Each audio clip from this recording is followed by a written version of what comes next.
ইরানের কাছে যুক্তরাষ্ট্রের পরাজয় ইতিহাসে স্বর্ণাক্ষরে লেখা থাকবে। মমতাকে দেখেই চোর চোর স্লোগান। চীনের হুঁশিয়ারির পরেও ট্রাম্পের মুখে বন্ধু শি। আরও জানিয়ে দিব ওমান উপকূলে ভারতীয় জাহাজের ওপর হামলা। সর্বশেষ থাকছে মার্কিন অবরোধে অন্ধকারে কিউবা, দৈনিক ২২ ঘণ্টা বিদ্যুৎহীন। আসসালামু আলাইকুম। আপনারা এতক্ষণ শুনছেন সংবাদ শিরোনাম। এখন বিস্তারিত। তার আগে অনুরোধ থাকবে ভিডিওতে লাইক দিন এবং ভিডিও সম্পর্কে আপনার গুরুত্বপূর্ণ মতামত কমেন্ট করে জানিয়ে দিন। Rear admiral Habibullah Sayari. ইরানের কাছে যুক্তরাষ্ট্রের পরাজয় ইতিহাসে স্বর্ণাক্ষরে লেখা থাকবে। ইরানের বিরুদ্ধে যুদ্ধ শুরু করে যুক্তরাষ্ট্র চূড়ান্তভাবে পরাজিত হবে এবং যুক্তরাষ্ট্রের এই পরাজয় ইতিহাসের পাতায় স্বর্ণাক্ষরে লেখা থাকবে বলে মন্তব্য করেছেন দেশটির সেনাবাহিনীর chief of staff rear admiral Habibullah Sayari. বৃহস্পতিবার ইরানের বেসামরিক বিমান চলাচল সংস্থা সিএও পরিদর্শনকালে তিনি এ মন্তব্য করেন। অ্যাডমিরাল সায়ারি বলেন, ইরানি সশস্ত্র বাহিনীর সাহসিকতা, অবিচলতা এবং জনগণের অকুণ্ঠ সমর্থনে এই যুদ্ধে যুক্তরাষ্ট্র হারবে। তিনি বলেন, ইরানের কাছে যুক্তরাষ্ট্রের এই পরাজয় ইতিহাসের পাতায় স্বর্ণাক্ষরে লেখা থাকবে। সম্প্রতি ডেনা ডেস্ট্রয়ার রণতরীর শহীদদের মরদেহ দেশে ফিরিয়ে আনার ক্ষেত্রে অসামরিক বিমান চলাচল সংস্থার ভূমিকার প্রশংসা করেন সায়ারি। শহীদদের জানাজায় জনগণের বিপুল উপস্থিতিকে তিনি মহাকাব্যিক হিসেবে বর্ণনা করেন। তিনি ভূমধ্যসাগরে ইরানি নৌবাহিনীর প্রথমবারের মতো উপস্থিতির কথা উল্লেখ করে বলেন, আয়াতুল্লাহ আলী খামেনির নির্দেশনায় সকল নিষেধাজ্ঞা ও সীমাবদ্ধতা উপেক্ষা করে কৌশলী নৌবাহিনীর এই অবস্থান বিশ্বকে কাঁপিয়ে দিয়েছিল। বাব আল মান্দাব প্রণালী ও লোহিত সাগর পাড়ি দেওয়ার সময় শত্রুরা মৌমাছির মতো গুঞ্জন শুরু করেছিল।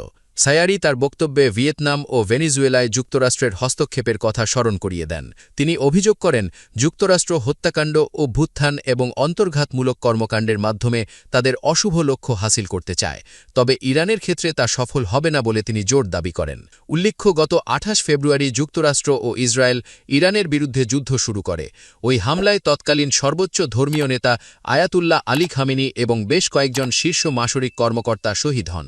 এর জবাবে ইরান অন্তত ৪০ দিন ধরে ১০০টি পর্যায়ে শত শত ক্ষেপণাস্ত্র ও ড্রোন হামলা চালিয়ে মধ্যপ্রাচ্যের মার্কিন ও ইসরায়েলি মাসরিক অবস্থানগুলোতে ব্যাপক ক্ষতি করে। অ্যাডমিরাল সায়ারি আরও বলেন, বর্তমান কঠিন পরিস্থিতিতে ইরানি জনগণের উচ্চ সামাজিক সহনশীলতা ও জাতীয় ঐক্য কর্মকর্তাদের দায়িত্ব আরও বাড়িয়ে দিয়েছে। তিনি সরকারকে জনগণের এই সংহতির প্রতি কৃতজ্ঞ থাকার আহ্বান জানান। মমতাকে দেখেই চোর চোর স্লোগান দেওয়া। কলকাতা হাইকোর্ট থেকে বের হওয়ার সময় পশ্চিমবঙ্গের সাবেক মুখ্যমন্ত্রী মমতা বন্দ্যোপাধ্যায়কে লক্ষ্য করে চোর চোর স্লোগান দেওয়া হয়েছে বলে অভিযোগ উঠেছে। এই ঘটনায় আদালত চত্বরে উত্তেজনাকর পরিস্থিতির সৃষ্টি হয়। বৃহস্পতিবার ১৪ মে এনডিটিভি প্রকাশিত এক প্রতিবেদনে বলা হয়, ভোট পরবর্তী সহিংসতা ও দলীয় কার্যালয়ে হামলার অভিযোগ সংক্রান্ত একটি মামলায় কলকাতা হাইকোর্টে আইনজীবী হিসেবে হাজির হন মমতা বন্দ্যোপাধ্যায়। শুনানি শেষে আদালত প্রাঙ্গণ ত্যাগ করার সময় একদল লোক তার বিরুদ্ধে চোর চোর স্লোগান দিতে শুরু করে বলে জানা যায়। ঘটনার পর উপস্থিত সাংবাদিকদের উদ্দেশ্যে মমতা বলেন, ওরা আমাকে আক্রমণ করেছে। পরে তিনি দ্রুত আদালত প্রাঙ্গণ ছেড়ে চলে যান। এই ঘটনায় তৃণমূল কংগ্রেস তীব্র প্রতিক্রিয়া জানিয়েছে। মমতার সঙ্গে আদালতে থাকা তৃণমূল নেতা ও আইনজীবী কল্যাণ বন্দ্যোপাধ্যায় অভিযোগ করেন, বিজেপিপন্থী কিছু আইনজীবী মমতা বন্দ্যোপাধ্যায়কে হেনস্থার চেষ্টা করেছেন। তিনি বলেন, আদালত কাউকে প্রকাশ্যে চোর বা ডাকাত বলার জায়গা নয়। সাবেক মুখ্যমন্ত্রী একটি মামলার শুনানিতে অংশ নিতে এসেছিলেন। শুনানি শেষে তাকে নিরাপদে বের করে আনতে আমাদের চরম বেগ পেতে হয়েছে।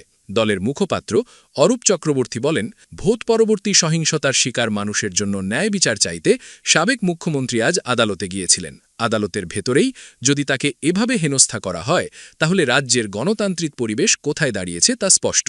এর আগে কলকাতা হাইকোর্টের প্রধান বিচারপতি সুজয় পল ও বিচারপতি পার্থসারথী সেনের ডিভিশন বেঞ্চে মামলার শুনানিতে অংশ নেন মমতা বন্দ্যোপাধ্যায়। তিনি আদালতের কাছে ভোট পরবর্তী সহিংসতা বন্ধে হস্তক্ষেপ কামনা করেন, বিশেষ করে নারী ও অল্প সংখ্যকদের ওপর হামলার অভিযোগ তুলে ধরেন। চীনের হুঁশিয়ারির পরেও ট্রাম্পের মুখে বন্ধু শি। বেইজিংয়ে মার্কিন প্রেসিডেন্ট ডোনাল্ড ট্রাম্প ও চীনের প্রেসিডেন্ট শি জিনপিংয়ের মধ্যে বৃহস্পতিবার ৯ নভেম্বর ২ ঘণ্টাব্যাপী বৈঠক হয়েছে। বৈঠকে শি তাইওয়ান ইস্যু নিয়ে যুক্তরাষ্ট্রকে কড়া বার্তা দিয়েছেন। শি বলেছেন, তাইওয়ান প্রশ্নটি চীন যুক্তরাষ্ট্র সম্পর্কের সবচেয়ে গুরুত্বপূর্ণ ইস্যু। বার্তা সংস্থা সিনহুয়ার প্রতিবেদনে বলা হয়েছে, শি বলেছেন, এটি সঠিকভাবে পরিচালিত হলে দুই দেশের সম্পর্ক সামগ্রিকভাবে স্থিতিশীল থাকতে পারে। সতর্ক করে চীনের প্রেসিডেন্ট বলেন, তাইওয়ান ইস্যু সঠিকভাবে পরিচালিত না হলে দুই দেশ সংঘর্ষে জড়িয়ে পড়তে পারে, এমনকি সরাসরি বিরোধেও পৌঁছতে পারে। এতে পুরো চীন যুক্তরাষ্ট্র সম্পর্ক অত্যন্ত বিপজ্জনক পরিস্থিতির দিকে চলে যেতে পারে। তাইওয়ানকে নিজেদের ভূখণ্ড বলে দীর্ঘদিন ধরে দাবি করে আসছে চীন। দেশটি যে কোনো সময় তাইওয়ানকে নিয়ন্ত্রণে নিতে পারে বলে জানিয়েছে। অন্যদিকে ওয়াশিংটন তাইওয়ানের সঙ্গে শক্তিশালী অনানুষ্ঠানিক সম্পর্ক বজায় রেখেছে এবং দ্বিদলীয় সমর্থনের ভিত্তিতে দ্বীপটির কাছে বিলিয়ন বিলিয়ন ডলারের আধুনিক অস্ত্র বিক্রি করেছে। এদিন তাইওয়ান নিয়ে ট্রাম্পকে প্রশ্ন করা হলে তিনি বিষয়টি এড়িয়ে যান। বৈঠক কেমন হয়েছে সাংবাদিকদের এই প্রশ্নের জবাবে ট্রাম্প শুধু এক শব্দে বলেছেন, চমৎকার। দ্বিতীয় এক প্রশ্নকারী জানতে চান, তিনি তাইওয়ান নিয়ে কথা বলেছেন কিনা। এর জবাবে ট্রাম্প আগের কথার ধারাবাহিকতায় বলেন, চমৎকার জায়গা, অবিশ্বাস্য, চীন খুব সুন্দর। এরপর আবার তাকে জিজ্ঞেস করা হলে তিনি তাইওয়ান নিয়ে কথা বলেছেন কিনা। সেই সময় ট্রাম্প সরাসরি সামনে তাকিয়ে থাকেন, শিও একইভাবে সামনে তাকিয়ে থাকেন। শি তাইওয়ান ইস্যুতে সরাসরি হুঁশিয়ার বার্তা দিলেও এই ব্যাপারে ট্রাম্প একদম চুপ ছিলেন, বরং তিনি শিয়ের বারবার প্রশংসা করেছেন। এদিন মার্কিন নেতার সম্মানে শি আয়োজিত রাষ্ট্রীয় ভোজসভার উদ্বোধনী বক্তব্যে ট্রাম্প চীনা প্রেসিডেন্টকে আমার বন্ধু হিসেবে উল্লেখ করেছেন। ট্রাম্প বলেন, দুই দেশের সম্পর্ক যুক্তরাষ্ট্রের প্রতিষ্ঠার সময় থেকেই চলে আসছে। মার্কিন প্রেসিডেন্ট সেই প্রথম দিকের আমেরিকান ব্যবসায়ীদের কথা উল্লেখ করেছেন, যারা চীন সফর করতেন এবং চীনাদের কাছে নতুন মানুষ হিসেবে আখ্যায়িত হয়েছিলেন। ট্রাম্প বলেন, চীনের সঙ্গে দ্বিপাক্ষিক সম্পর্ক বিশ্বের সবচেয়ে গুরুত্বপূর্ণ সম্পর্কগুলোর মধ্যে অন্যতম। এছাড়া মার্কিন প্রেসিডেন্ট আগামী সেপ্টেম্বরে যুক্তরাষ্ট্র সফরের জন্য শি ও ফার্স্ট লেডি পেং লিয়াংকে আমন্ত্রণ জানিয়েছেন। ওমান উপকূলে ভারতীয় জাহাজের উপর হামলা। ওমান উপকূলের কাছে ভারতীয় পতাকাবাহী একটি জাহাজ হামলার শিকার হয়েছে বলে জানিয়েছে ভারতের পররাষ্ট্র মন্ত্রণালয়। তবে কারা জাহাজে হামলা চালিয়েছে সে বিষয়ে স্পষ্ট কিছু জানা যায়নি। ভারতীয় মন্ত্রণালয়ের মুখপাত্র জানান, হামলার পর ওমান কর্তৃপক্ষ উদ্ধার অভিযান চালিয়ে জাহাজের নাবিকদের নিরাপদে সরিয়ে নেয়। তিনি এই হামলাকে অগ্রহণযোগ্য বলে উল্লেখ করেন এবং ওমান কর্তৃপক্ষকে ধন্যবাদ জানান। ভারত এক বিবৃতিতে জানায়, বাণিজ্যিক জাহাজ লক্ষ্য করে হামলা, নিরীহ নাবিকদের জীবন ঝুঁকিতে ফেলা কিংবা সমুদ্রপথে অবাধ চলাচল ও বাণিজ্যে বাধা সৃষ্টি এসব থেকে বিরত থাকতে হবে। উল্লেখ্য, পশ্চিম এশিয়ায় ক্রমবর্ধমান উত্তেজনা এবং বিশ্বের একটি গুরুত্বপূর্ণ জ্বালানি পরিবহন পথ হরমুজ প্রণালীতে চলমান অচলাবস্থার মধ্যেই এই ঘটনাটি ঘটল। যদিও চলমান নিরাপত্তা পরিস্থিতিতে সংকট থাকা সত্ত্বেও গত ২৪ ঘণ্টায় ভারতগামী একাধিক এলপিজি ট্যাঙ্কার হরমুজ প্রণালী অতিক্রম করেছে। সূত্র, টাইমস অফ ইন্ডিয়া। মার্কিন অবরোধে অন্ধকারে কিউবা, দৈনিক ২২ ঘণ্টা বিদ্যুৎহীন। মার্কিন অবরোধ এবং ইরান যুদ্ধের প্রভাবে ভয়াবহ জ্বালানি সংকটে পড়েছে ক্যারিবীয় অঞ্চলের বৃহত্তম দেশ কিউবা। দেশটিতে ডিজেল ও জ্বালানি তেলের মজুদ পুরোপুরি শেষ হয়ে গেছে বলে জানিয়েছেন জ্বালানি ও খনিজ মন্ত্রী ভিসেন্তে দেলা ও। এর জেরে রাজধানী হাবানাসহ বিভিন্ন এলাকায় দিনে ২০ থেকে ২২ ঘণ্টা পর্যন্ত বিদ্যুৎ বিচ্ছিন্ন থাকছে।